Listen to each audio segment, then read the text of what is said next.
What's up, everyone? Welcome to another edition of the Star Like Digest, a podcast bringing you line talk and digesting Star Wars topics over 1,000 years. This is episode 130, being recorded on October 11th, 2021. And I am your host, Darth Moocher, and I'm joined here with Grand Admiral Franz. Hey, what's going on, everybody? Got Scott Solo here. What's up, nerds? We got Bootleg Joe coming in. Hey, yo. And the Fallen Fett. Hey, guys, what's up? Awesome. And, of course, our pit is in motion. But before we get to shouting them out, we got our Patreons to give a special thank you. That's right. Special thanks to all of our Patreon patrons. Please take a moment, if you're not one, consider logging on to patreon.com/Sarlacc Digest Podcast and becoming a Patreon patron.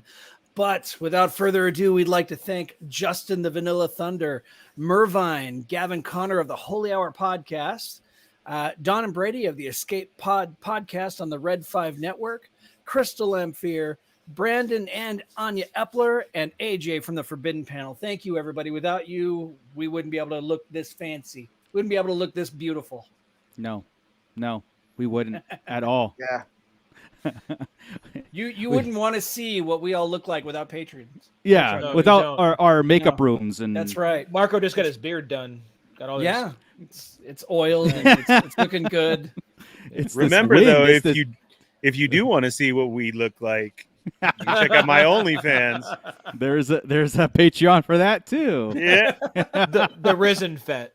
Oh no! Oh, no! Oh my goodness! All right, no. so I see our Chris pit wins. is our pit is being digested. There's a lot of going on, and there's a lot of activity in there today. Scott, why don't you go ahead and shout them out? Will do. Hey, what's up, Gordon? Bootleg. Oh, I don't want to say hi to him. Santo 1414, Brandon Epler, Mando Mike. I already said Gordon, Gavin Connor. Let me see who else we got. That we've got Greg Heffley. Is he new? I think he's new. I think so. Welcome, Greg. Welcome. Let me see. And probably my father-in-law, Don. Right. So, There's other people chilling in there, so That's feel right. free to jump in and join the conversation because we actually got some things to talk about. Real cool things, and I'll get into that in a moment. But before, of course, we're in this limbo Star Wars world, I guess, right? Where a lot of things come up as rumors, a lot of things come up as things, scheduled for later this year or next year and all that stuff. And as we anticipate, the Book of Fett coming up, I know Chris brought this to my attention, a couple rumors. Now, if anybody, again, grain of salt, we're going to describe two of these rumors. One is from the Obi-Wan Kenobi show and one's from the Book of Fett. We're just going to talk about real brief, again, it's not from anything official. Grain of salt. If you don't want to hear it, just mute us for about 5 minutes. But we're going to get into it real fast. So let's start with the Obi-Wan Kenobi rumor. It's done filming. Yeah. And so, Chris, what was the gist rumor was about how they get to their rematch fight. How Obi-Wan and Vader type of thing. This is the rumor. We can Right. see if it works out. Is Obi-Wan was just basically dispatched or asked to go save a prisoner. Is what he has to do as his mission. And I'm assuming I'm assuming that's going to be Leia. That's my guess at this point, right? That Leia's going to play a part early on. Anyway, after this, he takes on some Inquisitors, defeats them, and Vader gets word, is impressed, and kind of wants to go and attack this himself. Right. And as soon as they see each other, Obi-Wan immediately knows who it is. Like Yeah. that kind of thing they've seen. So that's the rumor. And then a lot of force action, big stuff. This is Obi-Wan in his prime, they say. This is prime Obi-Wan. If you think our Revenge of the Sith was prime Obi-Wan, this is him going at it. So it should be really, really good, they said. The big takeaway is a rematch, right? Yeah. Like the first rematch, not the New Hope of that'd be their third battle. So this would be it's been a long time, since he remembered this he hasn't felt the presence since this. Right. Will be the new Right, this. that's what I was going to say. This is the point that he talks about. Isn't that awesome? Yeah. Like If we're it's actually true. Yeah, if it's true, it's correct, Scott. If it's true, because we've always kind of headcanon this around their first meeting on Mustafar was their only meeting, and then fast forward to A New Hope, right? But this is a great thing. We always thought, rumor, but we always we're talking about them being a mind game battle more than a physical battle, which is still can happen too. Chills. Yeah. Now, Now, who do you think would win this one? They're going to give it to Obi-Wan again? How would it end? I want to say it's an interruption. I would have to say an interruption. Yeah, yeah. There is no, Okay. something big is going to happen, interruption that we don't get to finish. But You it's think going to some- be you just think some Inquisitors break into it? Yeah. I mean, something to the effect that they stop, but we're going to Like sit there with our jaws on the floor. Like Yeah. Kylo and Rey being separated by a big pit on Starkiller base. kind of Yeah. thing. there you go. It's something Yeah. like that. I Perfect. can see that. I can Let see them go that. at it for like 5 minutes, Yes. like Oh, yeah. hardcore, right? And just blasting Yes. each other, and Yeah. pieces of Vader are shattered. Obi-Wan's Yeah. jacked up, and Yeah. they're Well, a mess. And If we then think of the something Mustafar happens. battle, that was awesome. That was all over the place. Yeah. That was Right. flipping and launching and force. Yeah. I would like to see a continuation of that. But So- you got to also think Vader's first line to Obi-Wan in A New Hope was, "When I left you, I was but the learner. Now I am the master." So Right. obviously, contradictory he there, does right? not win. He would not. It would not be a defeat of Obi, because number one, Obi-Wan's alive, and Right.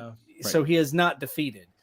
Also, But- Tarkin did in A New Hope. Also, Tarkin did tell Vader, "It's like surely he must be dead by now, right? Like Yeah.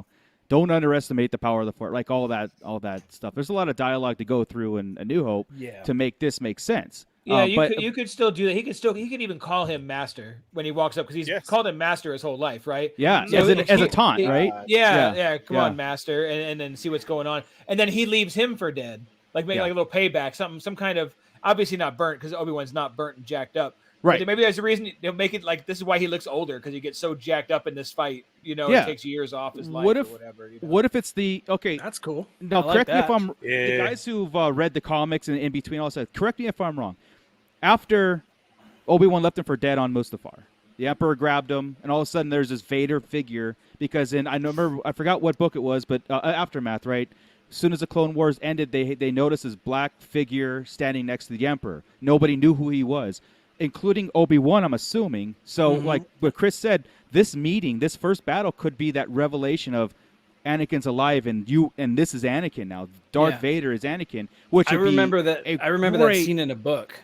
Yeah, in one of the old Legends books, and it was very emotional. It was a big yeah. emotional So impact. recreate that in this first battle. So it wouldn't be a battle to the death. It would just be a test of like their meeting, just like Ahsoka meeting Vader and realizing that's Anakin, right? Yeah. Like that kind of. That would be amazing for this show. For this show, Would- man. Oh. Would you guys mind a I don't even know what it's called, but say they do start battling exactly like we're saying, and he realizes that it's Anakin, and at that point that he realizes, knowing that backs- Hayden yeah. Christensen is going to be there, Yeah. would you mind the fight being Hayden, not Vader, because that's what Oh. Obi is thinking and seeing, like from his Oh, point of view. Do you yeah, get what I'm saying? They're fighting, and it's Obi-Wan versus Vader. But what we're seeing is what Obi-Wan is thinking, that he's seeing Hayden, or That because this is the first time that he's finding out that Vader is Anakin, right. I can see and knowing them, that Anakin's on the set, like I can see like them instead doing of flashes full of it. Vader. Yeah, Flashes flashes. of Like I Chris would. I said. wouldn't see we'd see it the whole time, but yeah, I could see him doing like that you see Vader on him, and then when you flash real fast, he'll be Vader to Obi-Wan back and forth. That kind of thing, like in his mind. He's seeing, Of Anakin, or Or to what your if we see point- flashes before he even knows? That's Maybe what it's I'm the saying. fighting Yeah. style, yeah. and when Yeah, he hits but, or something, we see to your Hayden point- Christensen. Yeah, Ernie, to your point, it could be like Vader and Obi-Wan are going at it, and then Obi-Wan in his mind is flashing back to a time before. That's this, my maybe thought. what's I like saying. that. Yeah, I so don't think it's- he's that's gonna what I'm have to. saying. I don't think he's Yeah. gonna have to figure it out. I think when he walks up, he's gonna know it's Vader. Yeah, He's yeah, gonna yeah. see when they see each other, he's gonna. But it's that or emotional. either he feels it or Vader says Master, Correct. and something like that. Because that would give I'd poop right there. If all of a sudden Vader said Master to Obi-Wan, Yeah. and you could kind of hear Anakin in it, like Yeah. say if they had just somehow synthesized the voice to kind of spend Yeah. a little With bit that- extra Hayden Yeah. in that right like part. they did when Anakin or Darth Vader and Ahsoka were going at Yes. it in the temple. Yes, do it both. Do it both just Yeah. a little bit, just with that one word, and it'll Yeah. blow my mind. Gordon says That'd be this could be awesome. the greatest saber battle of all time. Yeah. I always consider the episode 3 one of the greatest saber battles of all time. 14 minutes of them going back and It's forth. still the longest sword fight like It in any is, movie, right?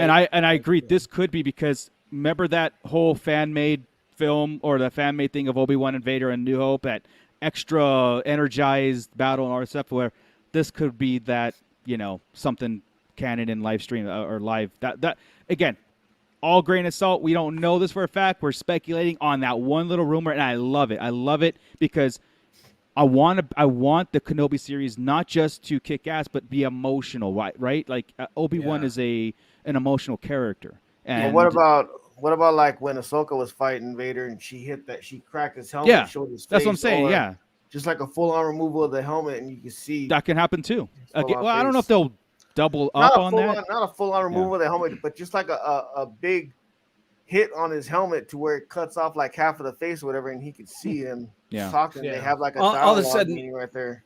All of a sudden, the Emperor is there in front of him. He's like, again, Yeah. with the helmet damage. Come on. I only made 3 of these. Yeah, all right? that would be that would actually be my reaction too, because I don't want him to do the same thing they did in Rebels. So I think we'll see him without the mask. We'll see it more like, almost like what was in Rogue One, right? When we saw him detached. We're gonna see that. We're gonna see that going on. I love it. I love it. So, second rumor. Now this one is just plain cool. I mean, I mean, what Chris told me this before we started recording. I was just like, man, I was already in. Like, everybody knows that I've been talking the Book of Fett up. I was already in. This is a Ernie testicle tickler. This is right here. And what's coming? What creature has been missing in the Mandalorian that we were like, this has got to be? I mean, we talked about this before. They're making one. All right. So here's the rumor. HasLab, the Black Series, the Rancor. Here's the rumor. They don't know if he's fighting it or has trained it, but Boba Fett riding a Rancor through Tatooine. Would that be sick as hell? It's one of those things from Star Wars Newsnet that you don't get a picture of it, but somebody draws it out, right? Yeah. But wouldn't that make sense though? Wouldn't that make sense why there's a HasLab Rancor? Coming? Exactly. That's what I'm saying. It also, in the Mandalorian, I've been waiting for I mean, they did it with the Crate Dragon. I'm like, these guys got guts to do all this stuff. Put him either fighting or riding a Rancor. Or he's tamed one where he's taking it for a ride through Tatooine. If he's tamed a Rancor, that'd be amazing. Yeah. Dude, if you just took over the throne, your next thing is to ride through town on a freaking Rancor. Right? Like that's your parade. I mean, yeah, exactly. I'm sorry. I've been working on this Inktober thing where I'm drawing something according to a list every day, and number 15 is helmet. So now I think I need to draw Boba Fett in his helmet riding a Rancor. Thank you. Yes, God, absolutely. It's one of those things you hear it like that again, rumor, but you hear it and you're like, yeah, these guys, these guys. It makes a lot of sense that they would do this, right? Like. It's like one of those things like, they draw it on paper and Jon Favreau holds up this thing, goes, this is a Rancor. Boba Fett's going to be riding it, rampaging or whatever he's going to be doing. Make it happen. They're like, okay, done. I mean, like what they do with the Crate Dragon. It's like the technology is caught up. I'm definitely tickled. So did I. And yeah, it's wild. I don't know. But here's the thing. Remember, we had all these things coming up before Mandalorian season 2. We had a whole lot. Some of that did come true. Some of it did. But there's a whole lot of stuff we never saw happen. Yeah. So I put this in that list of, oh my God, that would be awesome. But probably not going to happen. But man, that would be rad. Maybe if you told me, like, say, before all the shows and everything, I'd be like, nah, I don't know how they could do it, if they could pull it off, whatever. But from what we've seen, I'm like, yeah, you throw the kitchen sink at it, man.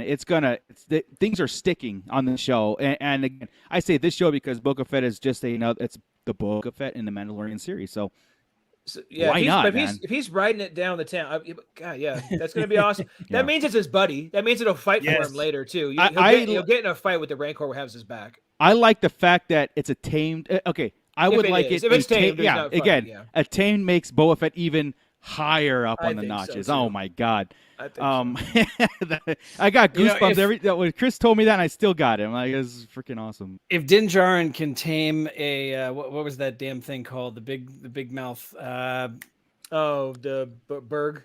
Yeah, the Blurg. Blurg. If he can tame a Blurg on the show, Boba Fett's like, oh yeah, we'll watch this. Yeah. Right? Yeah. Your Blurg's cute. Your spot. Yeah. Bring me Cupcake. Who's Cupcake? Boom, boom, boom. Yeah. God, that'd be awesome. And if it had a name like that too, that'd be amazing. Cupcake. So. Jesus. I would love it. Oh my goodness. Anyway, it can't be our. Wait, when are we? We're after, right? Yeah. Yeah, we're 6 years after. So Return could of the Jedi. Just, yeah. I mean, could it be a kid of? Yeah. They've made it kind of Jabba's Rancor of Moochie. Yeah. Yeah, it could be. Could be. I would think. I mean, we've seen him reproduce. We've seen kids of him and stuff. So I mean, in the shows now. Yeah. So, right. yeah, it could totally be his kid, or it could be his Moochie girlfriend. himself. It I could mean, be, no, Moochie's smashed, dude. No. Moochie's What I'm saying, dead. because we talked about it. We said that wasn't even. It couldn't. It didn't have to be Jabba's Rancor. It could be another Rancor. What's the Rancor keeper's name? Malakili. Because I can never say it. I always say Malachi. That's Children of the Corn. Thank you. I know. God, he's riding in. They're like, "Where'd you learn how to do that?" And he pours one out for Malachi. That's how. Well, you know what's funny is we should have saw Malakili in season 2 when they were in with Cobb Vanth. That's where he was. Right. But we didn't. So because he's alive. At this point, he could be Is back he alive? taming a Rancor. Yeah. According Really? I didn't know he was alive. Aftermath had one of those preludes, and That's it right. was about him. And and how he's living a good life right now. He was with that town right there, helping with their animals. Yeah. In Freetown, it does right? work. Yeah. Yeah. So he could be back there. Nope, because we didn't see him. Yeah. It was Tatooine either way, so what's it matter, right? Ernie just signed up for HasLife. He's getting 3 Rancors. Yeah. Yeah. Man, that's great. Again, that puts you into the marketing stance. It's like you could hit twofold. You can hit the Rancor, Return of the Jedi, get the same kind of concept with, a Rancor in the Book of Fett. Again, rumor, speculation. We don't know if there even is one, but we're excited to even talk about a Rancor being in. And, so. Yeah. Yeah, Boba's going to ride to Mos Eisley Cantina like a bike. That's all. And just tie him on up outside. Tie him up. Yeah, right. And I just want that, dude. Like somewhere outside the bar, the cantina, with all next to a dewback. Right. I just want that. Like I want that. He's eating a dewback. Yeah. He's got a dewback leg sticking out of his mouth. Oh my god. All right, guys. So again, his own new Ronto rap. I love it. We'll bring rumors like that to the table if it ever comes to the point where it's like this is a legit rumor of a plot point and stuff. We might not do that. So is Scott though. That's cool, Rancor and everything. Well, then that means that Mythosaur needs to show up in season 3 of Mandalorian. That would be so great. Could like be. the armor comes in on a Mythosaur or something. Like bring her back that way. So there you go. Would Omega have access to a Mythosaur? I'll reach out to her. I'll reach out to Emily and see if she'll respond. Nice. You're right. I'll tell you what, Chris. I started season 1 of The Mandalorian today to watch it, and seeing her and the talk and everything, I was like, "Damn it, Chris!" Yeah. Now I have that in my head, and I was like, "Well, it could be." There's no reason that it can't be. I mean, we can it hasn't been. She's got a sling in there, Scott. I don't know. No, I was listening to it with that intent, and I was like, well, It doesn't have to be a no now. Right. A Bad Batch 2 started filming too. Did you see that? I did not see that. Yeah, I saw somebody post today. Was the It's first in production? one, like the producer or something had a picture. Or whatever they were working on. It was already something rendered behind them. Nice. Behind her. That's awesome. Yeah. Dude, 2022 is going to be amazing. Seriously.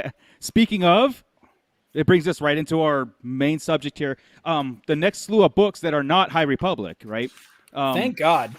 Yeah, all announced for 2022, by the way. And I have the exact date. They're all for pre-order right now, too. But there's 4 books that were announced by none of the authors that we know, except for one that wrote a little short story in a certain point of view, which we'll get to. But so this isn't Claudia Gray or Kevin Scott. Like, these are new to me anyway. Maybe you guys heard of them and stuff like that. But let's you guys want to go through them? And there's 4 here. And let's do this. These are cool because they're still in an interesting time. And then there's one that takes us right into the sequels, which we've been talking about. And we'll get to that one. I think that's the main. That one's the one I'm excited for. Me too. So the first one is we'll talk about is Brotherhood. Okay, so I'll read you the the premise is on Brotherhood. Yes. So Brotherhood is Obi-Wan Kenobi and Anakin Skywalker must stem the tide of the raging Clone Wars and forge a new bond as Jedi Knights. So it's from what I'm reading, when I was reading more into it, it looks like the beginnings of the Clone Wars. Like the Clone Wars are just beginning. So Anakin is still he's still Obi-Wan's Padawan and becomes a Jedi Knight during this book. So during the Tchaikovsky, whatever that, right? Yeah. During that Clone War time frame, that early on. Correct.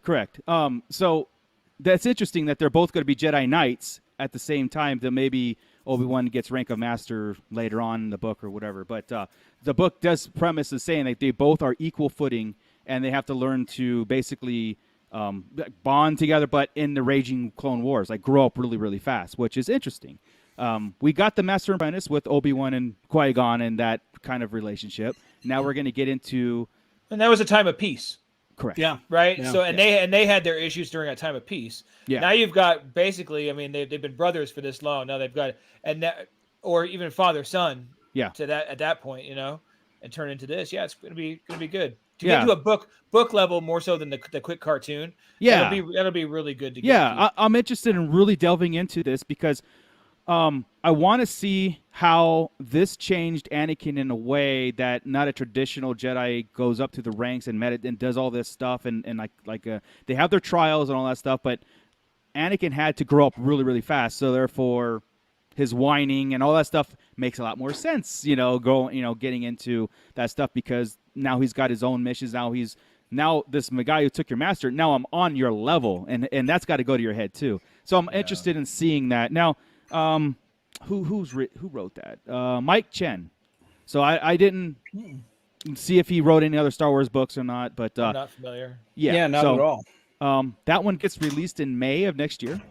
I wonder if they'll let him. I guess they would use Rael Everos because that'd be cool to see if he was still around at this time when the Clone Wars starts. Mm-hmm. Who was Dooku's other apprentice and Qui-Gon's friend, mentor too. Right? Because they used him in Dooku and in Master and Apprentice. So it'd be just kind of neat to see after Qui-Gon's death if he's still around, older, wiser, and can. He's more Anakin style. Yeah. So it would be kind of cool for him and Anakin to interact. They could bond and cool, Obi-Wan could get all, don't listen to him. Yeah, that'd be kind of awesome to get Rael in there and Anakin's ear. Yeah. Well, he's the one that really talks about like having sex is not a big deal. That's not attachment. Correct. Correct. That's just me releasing. Rael's like the Han Solo of Jedis, or the Yeah. Indiana Jones of Jedi, So Mike Chen, same person. Mike Chen has written, of course, Brotherhood, and he wrote a small short story for the Certain Point of View, The Empire Strikes Back. But otherwise, okay. Which one was it? I don't remember him very well. Let me see. Let me see if it tells me whenever I click here. Does not say. Oh, wait, no, doesn't say. So It's one of the good ones. fingers crossed. Yeah, exactly. Yeah. One of the good ones. I hope it was. Well, no, the Imperial ones were Imperial ones though. Those were the good ones. The Imperial ones were the good ones. Right. Yeah. And that one, it was that book was pretty disappointing, but he has written 1, 2, 3, 4 other books. So I mean, he is an established author. That's cool. And it seems to be sci-fi. Yeah, exactly. Yeah. Never know. Otherwise, I can get in and write a book. Lucasfilm. Four books, man. It's not like Claudia Gray who had series after series. And right. Well, this is this is really cool because now, I mean, we're really, really, really narrowing the gaps of time in our timeline, especially with this book. It's really going like, okay, end of episode 2. And it pretty much goes into this book. I mean, and then we're going to start covering some grounds, and then because it's have the Clone Wars cartoon covering the rest and all that stuff. So you're really going to get a lot more narrowing of the timeline, which is great. It is weird. It is weird to go back into this timeline again. It is. It is. We are full of this timeline, really. Yeah. Exactly. And so, and I'm going to jump into the next one, which is Padawan, because again, this deals with Obi-Wan Kenobi. Obi-Wan's a brand new apprentice to Qui-Gon because Dooku had left the Order, and Qui-Gon basically doesn't show up for a mission. So so Padawan, and I'm going to relate the both books to you in a second here. So Padawan is another book that's coming out. Obi-Wan Kenobi struggles with his place in the Force as a young Padawan in this coming-of-age adventure. This does seem. Let's see what. Bro. Is it a young adult? It's not. It doesn't say young adult on this one. The next one does. So this one is he's left alone. He's supposed to go on to an adventure, and Qui-Gon never shows up because Qui-Gon's dealing with Count Dooku leaving the Order and stuff. So Qui-Gon is so maybe we'll get some of that Qui-Gon story. Why they're how not he's dealing with Dooku not leaving the Order and all that stuff and not becoming his master, and now he has this brand new apprentice or Padawan. And so Obi-Wan goes on the mission by himself, but he's stuck on a planet with other teenagers. That's the premise of it. I don't know if it sounds to me like a young adventure or young readers kind of stuff. I'm not, as I'm reading it, I'm like, okay, I don't know if I'm that interested in it. It sounds interesting in the Qui-Gon Dooku parts of it. Could this be where Satine comes into play? I like that. That's still a story we haven't read yet or seen. Right. I like that. There is mention of Asajj Ventress being in this too. What the hell? So yeah. Well, she was an apprentice before, but not even. She never made it to the temple. She was on say with other. Is he in the temple? Does it say that he's in the temple? But I'm saying she was an apprentice, but she was never like around other Jedi. She only met her master. That's the only Jedi she's ever met. Okay. So, because remember, she was on that planet for so long, and they even covered that in Clone Wars and in the Dooku book. Right. That's right. Yeah. Yeah. So again, how the hell would Asajj be in this book? If he's with a group of maybe they always had like I don't know, like a fraternity, like a frat house of could be Jedis or something. So the premise of it is that Obi-Wan and Qui-Gon are sent on a mission, but Qui-Gon never shows up. He ghosts them. He ghosts Obi-Wan. Yeah. And Obi-Wan goes on the mission by himself. So it's not in the temple. Right. So Obi-Wan goes on a planet, and he meets up with this planet with like a stranded group of teenagers who are not Jedi, but they're force sensitive, and he has to deal with them. So I don't know. I might have misread where the Asajj Ventress might be in it, but so it could be. So we're dealing with Obi-Wan as a master in one and as an apprentice in the other. Right. So we're really narrowing the gap on Obi-Wan's timeline too. Yeah. Strategic, maybe. Yeah, for sure. Makes sense. This one is written by, let's see here, Padawan Kirsten White.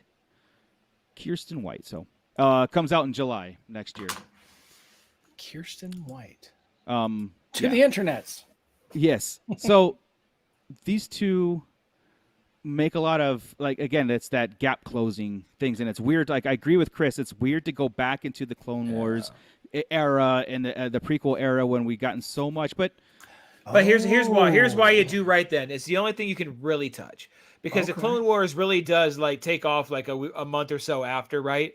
And so you only have that very beginning of the Clone Wars. Otherwise, we know their relationship from the Clone Wars through the end, right? So you have to kind of go here. And if you're marketing wise, and if you're in the publishing business and stuff, I would assume, what do I have coming out? I want some books about Obi-Wan Kenobi, because that's going to be huge. It's hyping up the Kenobi series, right? Absolutely. So what books can we do? We need him one as a master. That's easy, I guess, if we just do it. But this time frame is the only one you can touch.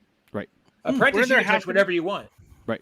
Besides, can there be some little type of tie-in too?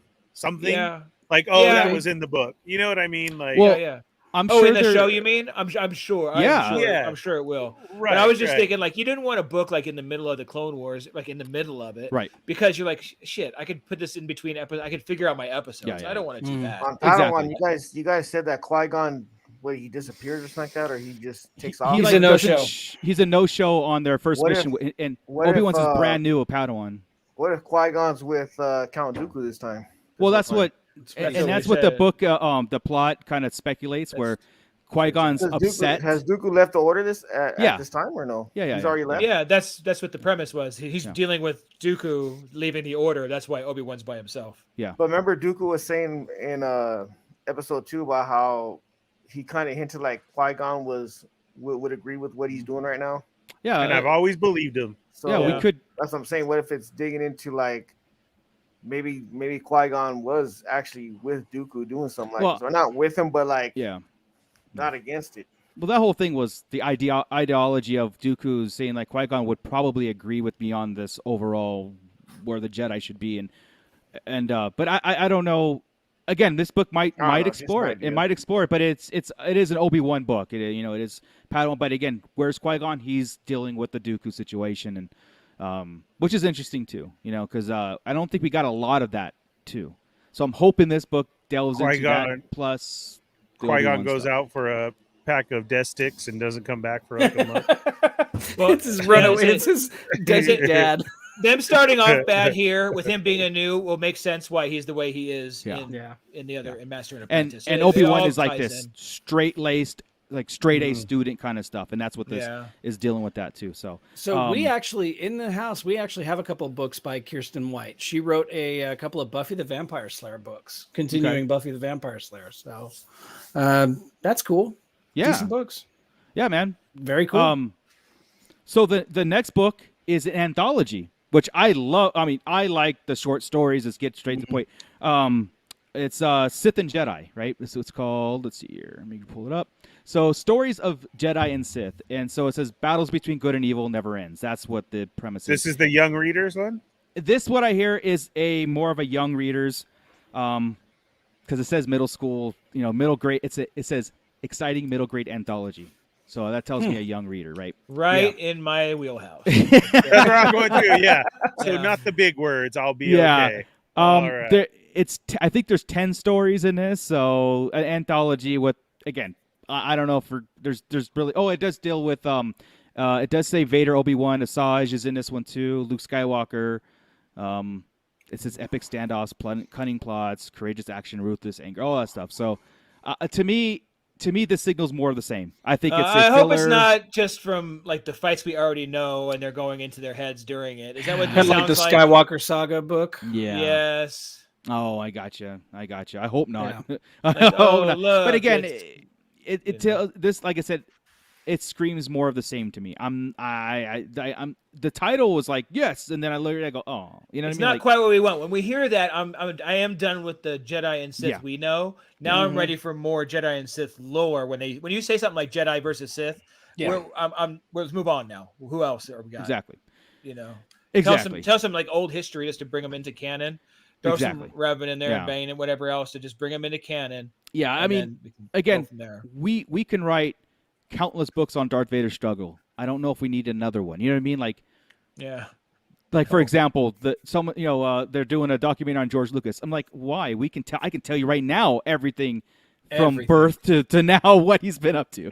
I mean, I have all the I don't need another this morning. Yeah, exactly. Egg whites. That's right. It's got to keep that cholesterol low. Healthy. So that comes out on June 7th. Now, the big one now, the big one that was really, really cool and that caught all our attention and everything. So this one is called Shadow of the Sith. Now, I'm going to read the premise, and I'm going to tell you what we've been talking about for basically the last 2 years since 2019 after Rise of Skywalker. So the premise is Luke Skywalker and Lando Calrissian return in this essential novel set between Return of the Jedi and The Force Awakens. Okay, so this is the prequel book or the sequel book that we've been waiting for. Now, it does say in the thing that this is 20 years into or after Battle of Endor. So 10 years before Force Awakens, right? Mm-hmm. It's dealing with Lando. His child was stolen. He's searching the galaxy, looking for the First Order, and also goes to Luke Skywalker because he's been seeing hints and whispers of the Sith Empire, and the name Exegol comes up and tells Luke Skywalker, "This is what I've been hearing on my search, and this is what's happening in the galaxy." So this is the movie or the book I think is what we need for. I think we need more of these kind of stuff for the sequels to. Not make sense to us, but to marinate, to make it more meaningful than they are. Not just a fleeting mention, not just to give some character some life. Yeah, into that, thank you. That, yeah. make Ochi of Bastoon something. Yes, more Ochi. than what they did. You know, Ochi is in there. Yeah. Ochi's in there. They need to do something with Ochi because his comic book adaptation, the adaptation of him in the comic book was terrible. He was just, it was not what I expected. He was just a whining coward. It was, so, cool. and also they mentioned the dagger. We're going to see more of why that dagger is so evil and has done horrible things, right? You know, so again, this is the beginning of we don't have anything other than Aftermath and Bloodline. Aftermath, Bloodline. There's nothing else that really tied in. Like, I want to hear Snoke. I want to hear. Maybe they can start. Phasma. Phasma, nothing massive though. Right. Yeah. I think this is a massive book to what we need. Yeah. I think this is what we need. We need it, and also 10 years before. So Ben is still with Luke Skywalker. Yeah. Okay. But also it does say Luke Skywalker is sensing dark side, dark hints, everything is going off again. He's going to know about Exegol. And it's all because of Lando, which is a kind of a cool partnership there. Lando and Luke, you know, unexpected. Yeah, I like it a lot. You know, hey, what time when does this one come out? Okay, so this one comes out on June 28th. Okay. Yeah. I'm just wondering because he's going to be doing. Okay, so he's going to be at this point. There's going to be a temple, right? Mm-hmm. Should be. Yes. We should have seen Boba Fett and Mando season 3 by here, right? Isn't that May? Yes. Okay, good. So this is set like 14 years after Heir to the Empire that we're about to see. So good. So it's perfect. So it's not he can mention, or even we could talk about Grogu in the book. I'm just wondering how it would link in. You would think in this part of history, if we go to his temple at all and see Ben, you would have to get mention of Grogu since he had him. Yeah. So that'd be kind of cool. It'd be a neat tie-in. Yeah, and this is probably why they've waited so long to give us this content, is because they had to establish. Yes, they gave us the sequels, and I think they were in a little bit of a rush to, with the Mandalorian trying to move on from it and introducing Luke and Grogu and stuff. And now they go, okay, now we've got some meat. Now we can start writing books into the sequel era. To, like Mervine said, we need this stuff. We've been waiting for this stuff because the sequels alone are not enough, and it should be. Again, the movies are not enough. We need this stuff to marinate it. Someone told me a long time ago, you shouldn't need books to make the movies better. I'm sorry, but that's what we're getting. We're gonna have to live with that going forward, and I'm okay with it because between the books and Disney Plus, because I actually want to know more about the sequels and like. But we know more about the originals than we ever remember not knowing. Because of the movies, though. Yeah. But because we've also we've we can headcanon that stuff. I get it. No, we've been doing it for 20-something years. We've been 30 years since Heir to the Empire. We're hitting the 30-year anniversary. We've been getting stuff in our heads about the other movies since then, so we're used to it. You know what I mean? We used to know all this stuff. You're right. You're right. We know it now, and there's still kind of with that movie we know about the same as those characters what we knew about the original characters. Yeah. We don't know much different. Correct. We've added in the last 30 years and we forget that. That was all you're right. later. No, you're right.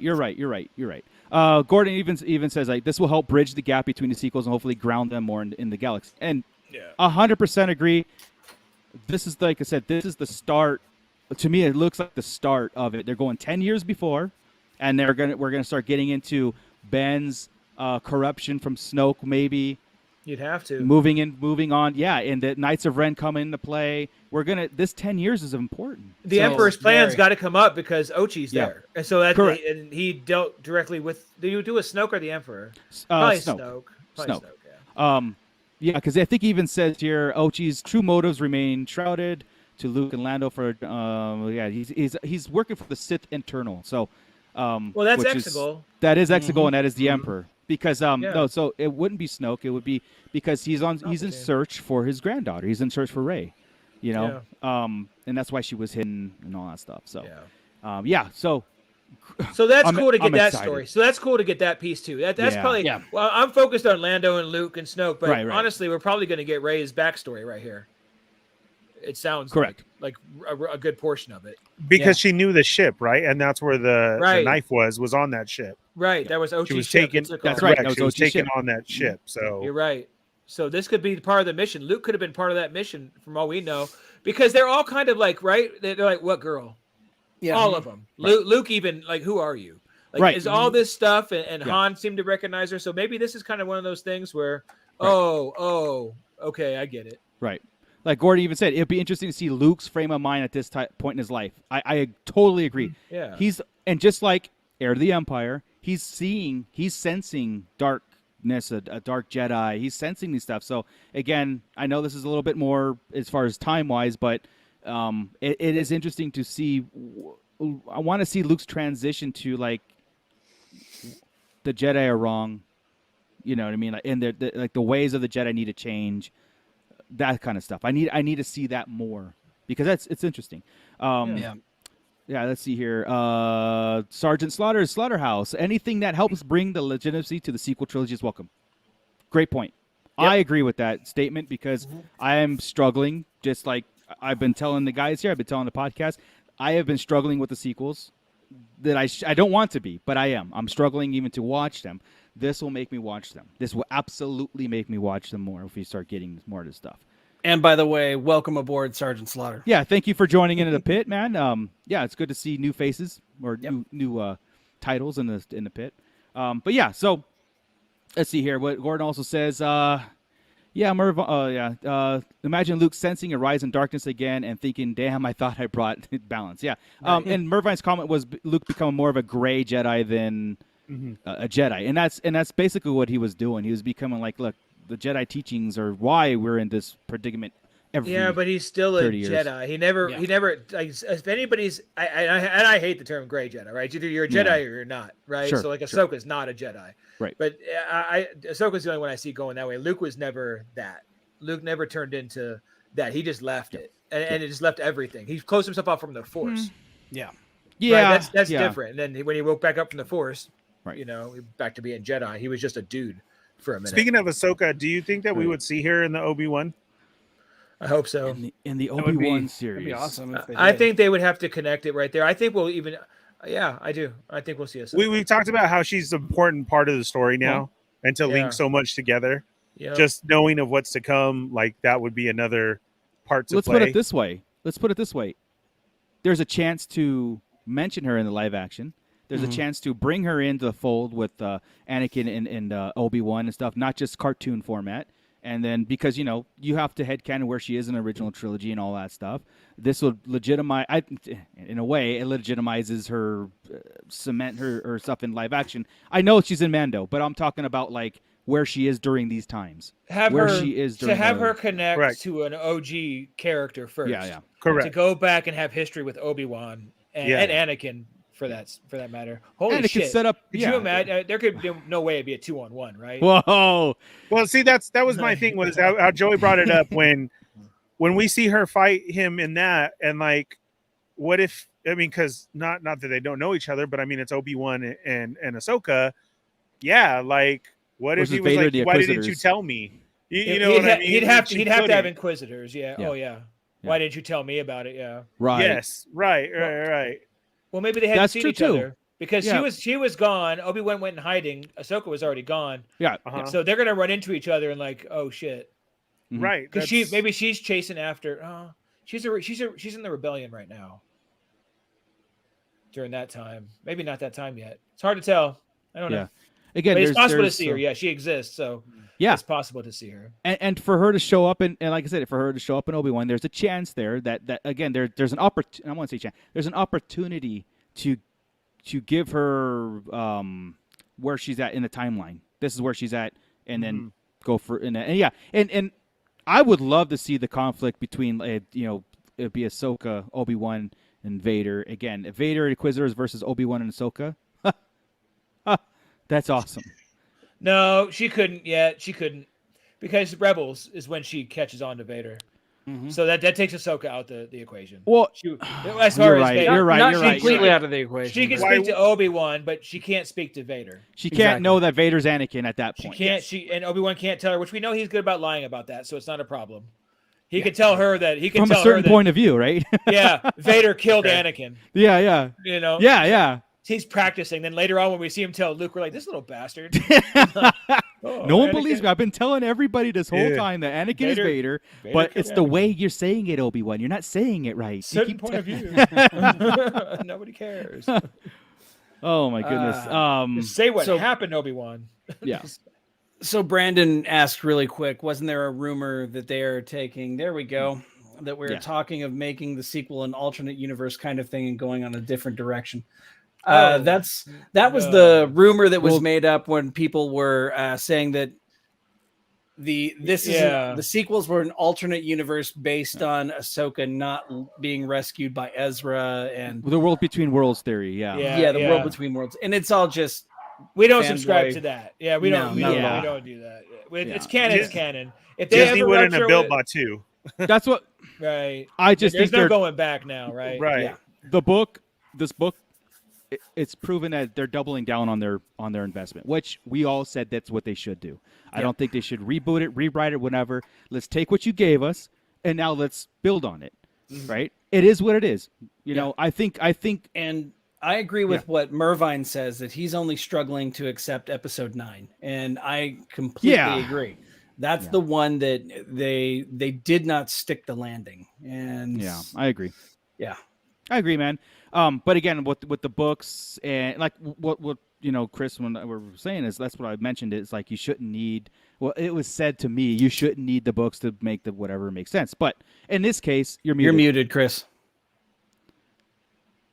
Yeah, we get that all the time. It doesn't matter wherever it is. All sorts of people say that, and I don't necessarily disagree. But it enhances my fun for it. Usually enhances your fun for it. Correct. It enhances it. Now with the sequels, I think we kind of need some stuff. Yeah, and that's what my point was. Is. Yeah, there's things that need to be filled in. We didn't have to fill in the original trilogy, but we got a shit ton filled in over the 30 years of Legends and to now. Well, we're still getting it with the Obi-Wan stuff, right? I mean, so we're there with that trilogy. That's why I'm kind of shocked we're still in it. Yeah. But the sequels need help. Right. And putting Luke and Lando together for the first time like that, that's awesome. I think is I'm excited for that. Yeah. Whenever they said that they were on an adventure together in episode 9, I'm like, oh, I want the details behind that. So like Lando never really deals with the Force, ever. Not at all. In any of the books, I can't even think of any time in like Heir of the Empire and stuff where they really had to deal with stuff together. It was always Han and Lando, or right. So right, exactly. Like Cliff's just reinforcing that. We shouldn't need to, and he's talking about the books enhancing. Trying to make stuff that we've got enhance it. But here we are. So that's my point the whole time. Disney is doubling down on it. Good for them. Let's go with it. We're gonna talk about it. We're gonna read it. And for the most part, everyone. This goes for everyone. You have your 6 movies. This can all be EU, the new version of EU. It doesn't have to be like, oh yeah, they made 7, 8, 9, and they ruined Star. No. This is the EU of the times that we are now. So just deal with it that way too. If you can't, let go of the Disney trope, right? So yeah, I like the fact that we even get books and comics that enhances anything. I always have. With this slate of books, and we actually made the question too. It's like, when are we going to get back to the novels, getting into the stuff we got a slew of them in like 2019, 2020, and also, and then we got into the High Republic, which was like, okay, I get it, they're in this mode. I don't think it's working as much as they wanted it to work, or it's in a funny place. It's like going I've back said, here, I get more excited. Yeah. Yeah, it's the whole High Republic is just not being treated properly. It needs more than just random books it's a weird time, It's a weird time. This is so familiar. We could take every single word in these books and plug it in and be like, yeah, this means this means that. Pulling in all stuff from live action. When the High Republic, it's like, okay, tell me more. Right? Check this out. Yeah. Remember what Timothy Zahn said about how he has to wait to see where they take Thrawn before he can write any other books. That's right. your buddy Tim Zahn, right? Yeah, of course. Tim, right? Tim. Well, that's kind of that's what the High Republic is a filler, right? Because they can't really touch anything else until Filoni and Favreau and them get done with the Mandoverse, because that's going to kind of tell everybody where it needs to end 100%. Up. So that's why we're 200 years in the back right now, because we have to deal with that, and maybe not even dealing with things further back, because maybe some of that lore will get talk. Remember when Lucas was letting people do EU. He said, yeah, you can do this, but you can't touch the Clone Wars. That's right. Right. That's me. So right now, maybe they're just giving this little area of playground. Yeah. You can play in this 200-year gap right here. And this is you. And also, I do think that wherever this High Republic goes or ends, even if it ends with the Acolyte, right? We're just assuming it does, or it's just whatever. Yeah. I think the major problem with the High Republic stuff, it's not familiar to what we know. It's not even impactful to what we know. Like nothing is because of the stuff that we're reading now is why the Trade Federation blockaded Naboo. Who knows, right? I'm just using that as an example. It's not familiar. It's nothing is familiar about other than Jedi's role in the galaxy, which was the purpose also of the High Republic. It was like this is what the Jedi are doing, putting out fires here and there, but they're making this like this. It's the only familiar. The only thing that tied together was in a comic book, Snoke's spaceship planet that he used in The Rise of Kylo Ren is from the High Republic Book 2. Oh, okay. That's it. That's the only tie. It's where where the Drengir were released. Oh, gotcha, so gotcha. The Drengir were released from that space station where Snoke lived, and that's the only tie-in to any other Star Wars that I can think of right now. Otherwise, we've got freaking It's a Small World. Now, if they would have given the figures and the comics and the music and the video game like an event, Shadows right? of the Empire, exactly. Yeah. Then I would be buying into it more than I am. Yeah, I agree. I agree. And like I said, I don't know what we still have time for it to go somewhere where it's in familiar territory where we can go, because of the High Republic, this is what's the impactful for the original trilogy, even into the sequels. Like even if they make it more sense in the sequels, like I don't think that it has to tie in and really make an impact on the originals. It the fact that it ties it all with you're going to see Maz this week, and then Daniel Older has a Maz connection. Yeah, and then we're going to see Yoda's obviously in it. There's connections and barely, so barely, but they're just Yoda's they're only there and mentioned. Yeah, that's all it is. They're just to show that it exists in the universe. Yeah, like I said, they're just giving this a place to play. They just can't touch anything. They can't affect what's going on. They're telling them not to. I'm sure. Yeah. So I'll give it that. They're just trying to be original in this time frame they have. And the Sith already exist. The Jedi already exist. So you can't play like the Old Republic stuff where you're creating stuff, right? Right. You're going to get to Bane with the Rule of Two, so you can't really go into that and screw with that. They really put themselves in a corner. And it really is just. It's a sandbox with limits because without that time frame, what do you do, right? Yeah. No, I enjoy it to a point, but it's just the impact isn't there. So I like the idea. Yeah, like I said, I think we get more input from our pit. We get more input with us as talking when we sit there and go, hey, we're going to explore Obi-Wan and Anakin's relationship in the Clone Wars versus what this whole world of High Republic, we kind of drone off and get lost in. I'm like, do I care? Like, not me and me. And I just like, doesn't. This is like a sci-fi movie rather than a Star Wars movie. You know what I mean? It's just there. We're not even halfway done with it, so maybe it is going somewhere. God, really? We're not even halfway there yet. Because there's like 4 phases, I believe there is, if I remember right. Also, the Shadows of Sith is written by Adam Christopher, who wrote. The only Star Wars credit to him is in a certain point of view, the good one, New Hopes, is the End of Watch story. I don't know if you guys remember that. It's about the officer, female officer who was in charge of the traffic in the Death Star where the Millennium Falcon was coming in, and she was mad because the Millennium Falcon was taking up space, and it was like, one of those weird things. But that's his only Star Wars credit. So I'm hoping that, he gets. I know. I see your face, Chris. I'm like, okay. I can't judge until I read the book, right? You're right. You're right. I gotta assume he that he could be really good in this. If I wrote a book about anything, it would suck. If I wrote a book about Star Wars, it would have a chance of being good. Yeah. Right. So maybe that's with anybody. Who knows? Yeah, exactly. And again, we could be like, oh my God, he really gets this Sith and who is Tim Zahn, who is Mike Stackpole, and who were all these people before they wrote their books? Now they're big names to us. So it's the same premise. One of my hopes and dreams that what Gordon just said was we deserve a little more Knights of Ren action. I want to know everything I can about the Knights of Ren. I think they dropped the ball on that.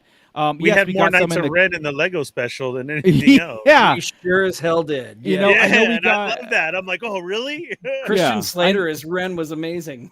Yeah, it was. I know we got a little bit of it in the Kylo Ren comic book, but again, with a novel and a full depth and a backstory of it, that's what's like. And I was telling the guys before this too, and maybe the pick can agree with me or not, but I believe J.J. Abrams is very, very, very good at one thing in his movies is developing characters that you look at and you go, wow, I want to know everything I can about that faction, that person, this different force user or whatever. He's very good at that, but he's very bad at continuing it, like giving them anything needed. Like, again, introduced them in the first film, and then you got a chance to really do something with them in the third one, and it's like, I don't know. They're like punching bags. It's funny though. We got more Knights of Ren than we did Boba Fett. Yeah. And yet the impact wasn't there. The impact just was not there with those guys, because I think if there was a Knight of Ren, if it was one knight, it would have been like, okay, that's cool. But you got a whole group of people. You want to know where the hell they came from, where, you want to know this info. Yeah. It's like support, right? Like supporting stuff. Like, it made a big deal that he was the master of the Knights of Ren. Correct. And you wanted to know more, where Boba Fett was just Boba Fett, and he could have had that small part and he still looked cool and did things, and it was neat. But what made Boba Fett really cool, besides the look too, was Vader gave him special attention. Mm-hmm. Right. And told him for specifically no disintegration. It's not anybody else. Pointed right at Boba Fett, like he had screwed up something else or done something that Vader didn't like. And he didn't, I hate to say he didn't blink because he's in a mask, but Boba Fett just stands there and stares at him, mask to mask. That makes him cool. It's, we were talking about before the show, he was the first space cowboy to us, like, type of thing. I mean, I guess Han is, but he's the villain, Cool. And it was just so, it was neat. That's Which, why like he didn't need any lines. George Lucas is very good at that too, giving us a character. Fantastic. And it's just the look of it just gave you this, like, I want to know about him, and I want to know, or her, or whatever. I want to know. It's like, this is such a rich history. The difference is, right, Boba Fett was there. We knew his purpose. He's a bounty hunter, and he served that purpose. But again, he became this, cult favorite. With the Knights of Ren, like Scott said, Knights of Ren was introduced to us as a title and something a little bit bigger in the plot, like huge in the plot. Their master is this guy talking to Snoke, who killed Han Solo, who's Ben Solo, and now he's mastering these knights. Who are these guys? And then again, they're punching bags in the third film.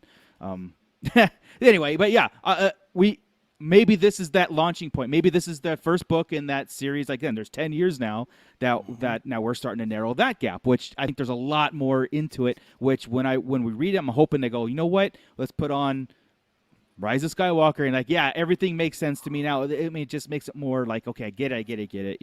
That's going to take some more books. Yeah, but no Holdo. I am not never Holdo. Books. Yeah, they already have a book with Holdo in it. I never Holdo. It was actually really good too. Don't care. It was good. It was very good. Mute. Let's see. I'm kidding. It was a Claudia Gray book. It was great. Doesn't matter. My least favorite character of all time in any series of ever, even Star Trek. Yeah, oh yeah. With the Snoke and Ren thing, that was kind of I totally get it. I mean, when we heard Snoke say that you were, the masters of the Knights of Ren and everything that he says, it makes you think that. But then when 9 came in and the Emperor says it's been me pulling the strings the whole time, I know, and seeing that they were just there, not protecting the Emperor, but kind of like a block for Kylo, it seemed to me like maybe then that it was just made up a whole step for him to make Kylo feel special. Do you know what I'm saying? If the Emperor Snoke kind of made him a big deal. Snoke kind of made him a big deal when he told him that. Yeah. Yes, exactly. The Knights of Ren. So if this is something that the Emperor just made up, for him to, I am the Knight of Ren, to make Ben feel this way all the time. That's kind of how I saw it when they just showed up there.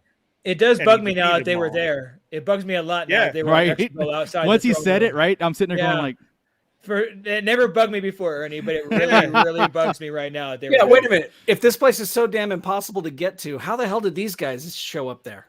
They followed. Well, they supposedly followed Kylo there, right? So, well, because I'm saying, like when he says, "I have molded you this whole time. I've always been." So what more than do you set up somebody for an easy task? It's like when you give your kids a game controller, your little brother the game controller, and it's not even plugged in.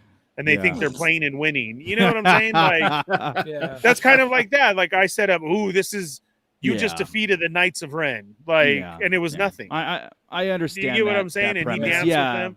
And you know what? It's as I'm 100% sure that's what was in JJ's mind. I mean, that's like, do we buy that? It's not because it's like very uneventful or unimpactful. Yeah. But I guarantee that was in his mind. It was they were just a ploy. They That's gave him a title. It's like a big video game, you know. It's like you get to you have tasks, and then you get to the final battle, but you got to beat the other boss before you get to the big boss at the end. And the whole game is very video. The whole movie is very. Gavin Connor, participation Disney reward. Hasbro had an idea of that since they only made one Knight of Ren. Yeah, in the probably. We never got all the Knights of Ren. We only got one. Well, that's something that we always say about the marketing of Hasbro Star Wars side for it. Yeah, there wasn't a lot, not even in 3 3/4 or anything like that. Like we didn't get to finish this 7, 8, and that was it. Yeah, which I went out and got them all now, and now they just sit there. Like I hunted all of them down, thinking that it was going to be huge. And I do remember sitting there when they just showed up at the temple at the end, and I mean, the fight was cool. The whole bow. Yeah, the whole bow, and then he pulled it out. Like, on his end. Yes, right. exactly. Yeah. But were they actually? You know, this and is, I'm like, this is I why hunted all these pops. Like Joey's saying, this is why This is why the sequels need the books and comics too. And that's what I was going to say. Yes, exactly. Or Yeah. Disney Plus shows now to that explain too. this type of stuff that we're talking about. Now, the only thing is, Ernie, quit being such a Kylo. Yeah, I know, but I like the name. Oh, So I'm starting to like it. So the only thing with that is saying we need tie-ins with these new books and comics and like that. A lot of the actors who were in 7, 8, and 9 have really pulled themselves away and talk about it. So would you guys be okay with replacement actors for Disney Plus shows? I would, but they'd all come back for money. They not one of them would not come back. You think they would John Boyega would come back tomorrow for a Finn show? 100%. Yes, you would. Yes, 100%. you would. You think so? Yeah. I don't think. Yeah, I don't think. Yeah, Adam because he Driver cashed his would. check before he complained. You know. So. You don't think Adam Driver would? Adam Driver was the only one that everybody seemed to. I think had the most positive reaction in the entire trilogy. I agree, but he is also they cast him perfectly. He is the most Harrison Ford like of any of them. He's yeah, that's true. I see. Yeah. He So then at that point, do we Mr. just have Actor. shows of Kylo so he's always in the bucket? And then you have what's his name do his voice? Like Nick he does Matthew all the would do his Marvel voice or voices. something. Well, Yeah. you could still do a Knights of Ren show without Kylo because that was the mantle, right? Kylo Ren was the mantle because he held the sword or Ren, the sword. The Ren, is he held the lightsaber, and so you could still have that and just plug and play. Put Ben Solo as he took it over in whatever faction. You could even have a cameo of Ben Solo taking over the Knights of Ren in a series. There's and a still show. Work. There's a show on, I think it's Discovery Channel, where they dig for gold. Yep. And there's this guy that owns the company that looks identical to Adam he Driver. really does. He really He does. looks and even talks like him. Really? Yes, he looks identical. Yeah. Like Then him. there's our guy then. Yeah. But I agree with Chris. You're muted, Chris.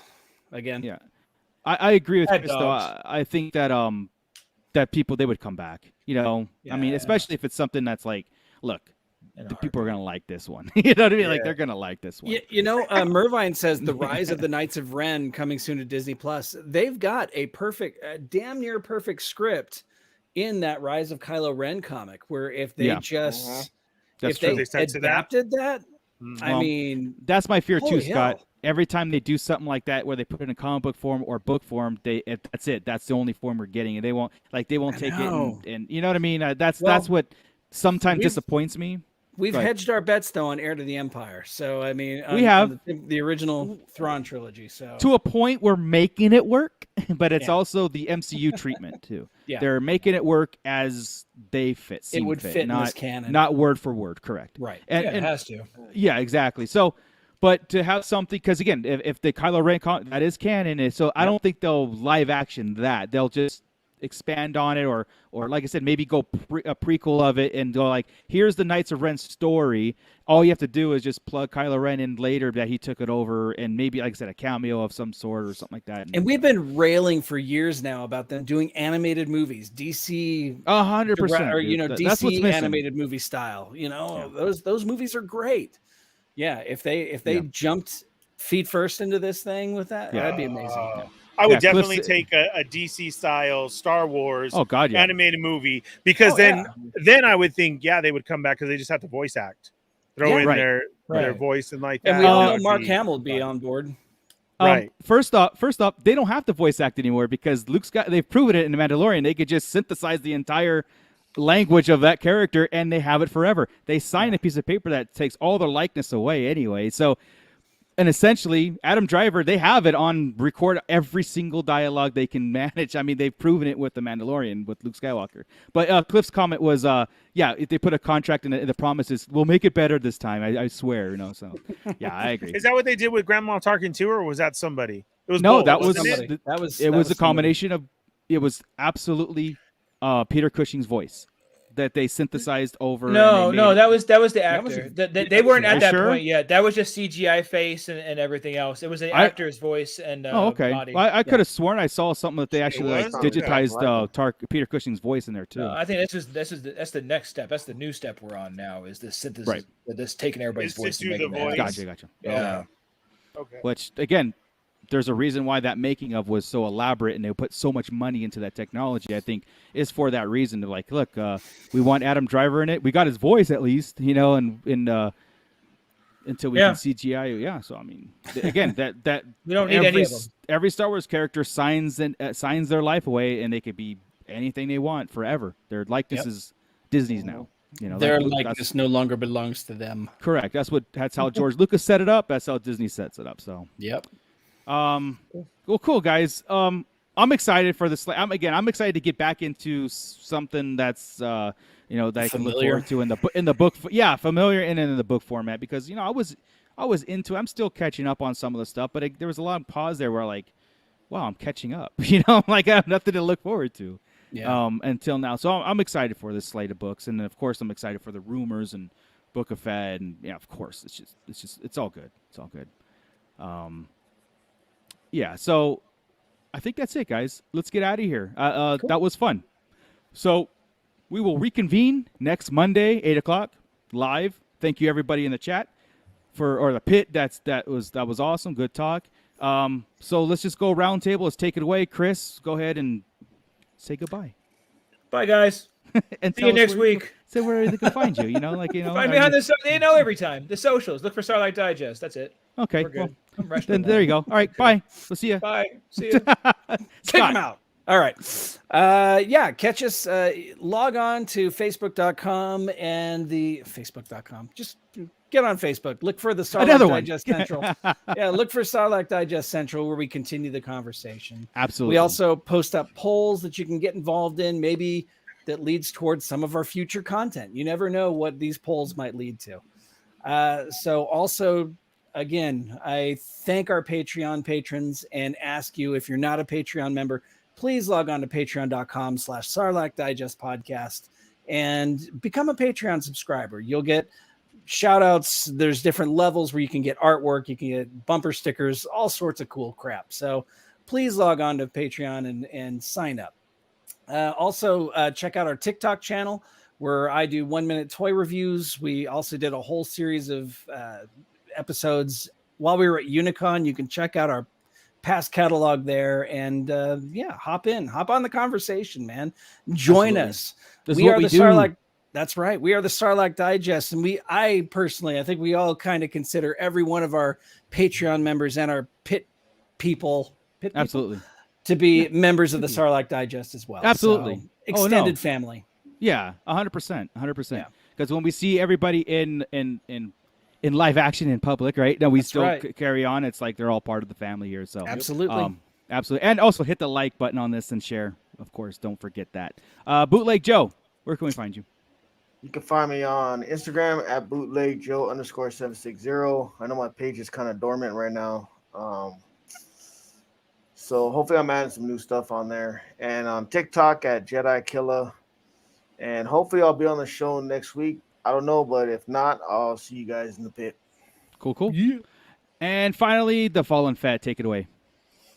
Yeah, you can catch me every Thursday night at 8 p.m. with the Toy Migos on They're Not Dolls. Join us there for a bunch of toy talk on our YouTube channel. And Tuesdays at 5 p.m.